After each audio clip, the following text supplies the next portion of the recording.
Hello दोस्तों।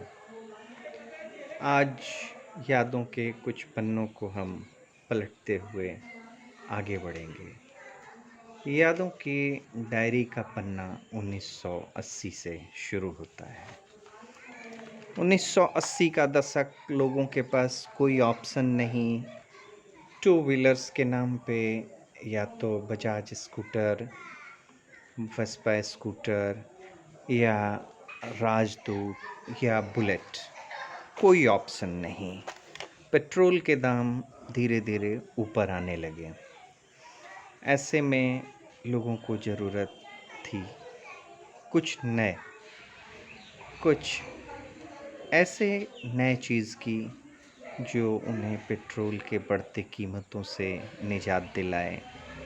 ज़माना बदल रहा था। ज़माने के साथ बदलने के लिए नए टू व्हीलर की मांग हर एक के दिलों में थी, लेकिन वो उपलब्ध नहीं था। बात 1980 के दशक की है। दो पहिया वाहनों के क्षेत्र में एक क्रांति आई। इस क्रांति ने लोगों के सोच को, लोगों के ड्राइविंग स्टाइल को और लोगों के शौक को काफ़ी बदल दिया। 1980 के दशक में दो कंपनियां आईं। दोनों जापान से थीं, जिन्होंने भारतीय कंपनी के साथ मिलकर भारत में भारत के लोगों के लिए बाइक बनाने के बारे में सोचा। ये दो कंपनियां जिसके साथ जापान की कंपनी ने हाथ मिलाया। एक कंपनी पहले से साइकिल बनाती थी और दूसरी कंपनी मोटरसाइकिल बनाने के लिए या अन्य वाहन बनाने के लिए जाना पहचाना नाम था। पहली कंपनी थी हीरो। हीरो के साथ होंडा ने साझेदारी की, जो कि विश्व प्रसिद्ध वाहन निर्माता हुआ करते हैं। और दूसरी कंपनी थी यामाहा। ये दोनों दिग्गज कंपनियां जापान से थीं। इन्होंने भारतीय कंपनियों के साथ हाथ मिलाया और दो पहिया वाहनों के क्षेत्र में एक क्रांति का आगाज किया। और इस आगाज के साथ ही दो मोटरसाइकिल्स, जिन्होंने अपने नई पारी की शुरुआत की, जिसने पहले से स्थापित बुलेट, राजदूत और अन्य गाड़ियों को सिर्फ टक्कर ही नहीं दी, बहुत कम समय में अपने आप को बाजार में स्थापित कर लिया। उस वक्त की मांग थी भरोसा और माइलेज। इन दोनों कंपनियों ने इन दोनों कमियों को पूरा किया और एक स्थापित ब्रांड बनने में टाइम नहीं लगा। ये दोनों कंपनियां अपने दो चीज़ों के लिए बहुत ख़ास रही हैं। पहली गाड़ी जिसकी मैंने बात की, हीरो होंडा। ये हीरो होंडा 4 स्ट्रोक इंजन के साथ 100 सीसी के नाम से मार्केट में आई।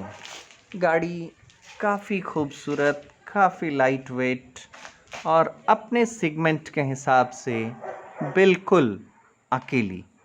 सेगमेंट हम यूँ कहें 100 सीसी सेगमेंट। 4 स्ट्रोक 100 सीसी में हीरो होंडा ने एक अलग रास्ते पर चलते हुए इतनी तेज़ी से अपने मुकाम को हासिल किया, जितना अभी तक कभी भारतीय बाजार में तो क्या विश्व बाजार में भी नहीं हुआ था।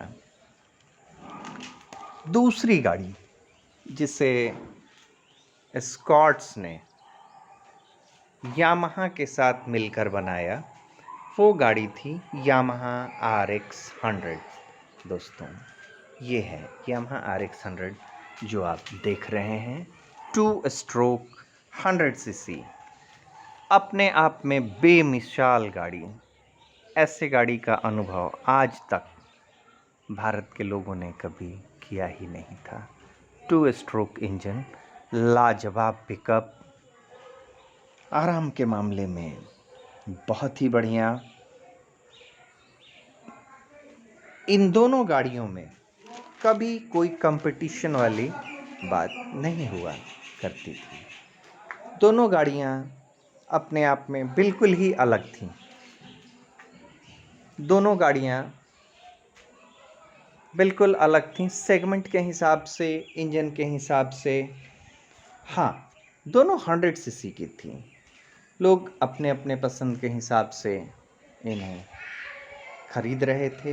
मार्केट में दोनों गाड़ियों के प्रति लोगों की दीवानगी बढ़ती जा रही थी। और दोनों गाड़ियों के बारे में कुछ खास बातें। दोनों गाड़ियाँ पिकअप के मामले में लाजवाब थीं। इनका पिकअप, ऐसा शानदार पिकअप कभी भी भारत के लोगों ने किसी अन्य बाइक के लिए महसूस नहीं किया था। लाजवाब पिकअप। माइलेज के मामले में भी इनको पकड़ पाना पहले से मौजूद बुलेट और राजदूत के लिए मुश्किल ही नहीं, नामुमकिन था, और ऐसा आज तक भी नहीं हो पाया। दोनों गाड़ियों में जैसे हम बात सबसे पहले करें यामाहा RX 100 की। ये गाड़ी 1985 में आई और इसका प्रोडक्शन 1996 तक रहा। इसका जिसे हम प्रेडिसेसर कहें वो था RD 350। इसके इंजन की हम बात करें तो इसका engine 98 CC air cooled single cylinder engine था और ये 11 bhp के साथ चलता था। ट्रांसमिशन की बात करें तो 4 स्पीड गियर। वेट की बात करें तो 95 kg dry weight and 103 kg net weight. Petrol tank की बात करें, petrol capacity 10.5 litres petrol capacity. और इस गाड़ी के मार्केट में आने के पहले बाकी जो रीज़न थी उसके साथ साथ एक और बहुत बड़ा रीज़न ये था कि RD 350 का सेल ड्रॉप हो रहा था। RD 350 की फ्यूल एफिशिएंसी बिल्कुल ही अच्छी नहीं थी। ये RD 350 गाड़ी फ्यूल एफिशिएंसी के मामले में बहुत ही कमज़ोर थी, बहुत कम माइलेज देती थी। सभी लोगों के लिए अफोर्ड करना बड़ा मुश्किल था। तो इस गाड़ी के आने के पीछे ये रीज़न बहुत महत्वपूर्ण है। ये गाड़ी अब बंद हो चुकी है और प्रोडक्शन में नहीं है। एक तो पॉल्यूशन नॉर्म्स हैं जिसके कारण इसके प्रोडक्शन को बंद करना पड़ा। दूसरी गाड़ी जिसे मैं बार बार आपको बता रहा हूँ, दिखा रहा हूँ, हीरो होंडा जब मार्केट में आई तो एक बहुत ही नायाब स्लोगन के साथ fill it, shut it and forget it, और इसने इस लाइन को, अपने टैग लाइन को 100% साकार किया।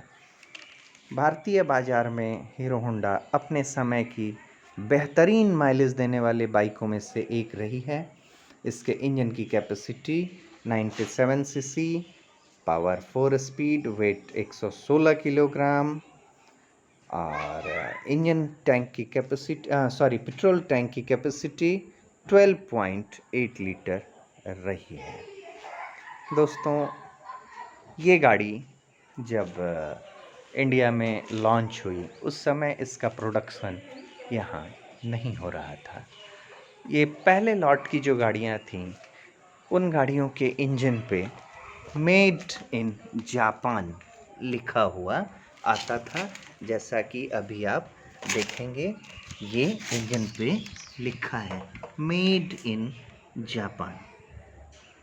देखिए ये है मेड इन जापान दोस्तों, मेड इन जापान, जो कि मैं आपको दिखा रहा हूँ, मेड इन जापान।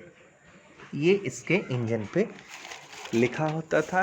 दोनों गाड़ियाँ मेंटेनेंस के मामले में बिल्कुल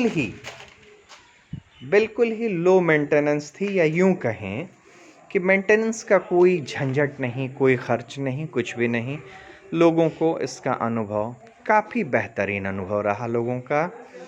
लोगों ने इसे खूब उपयोग किया और आज भी इन दोनों गाड़ियों के प्रति लोगों की दीवानगी देखते ही बनती है।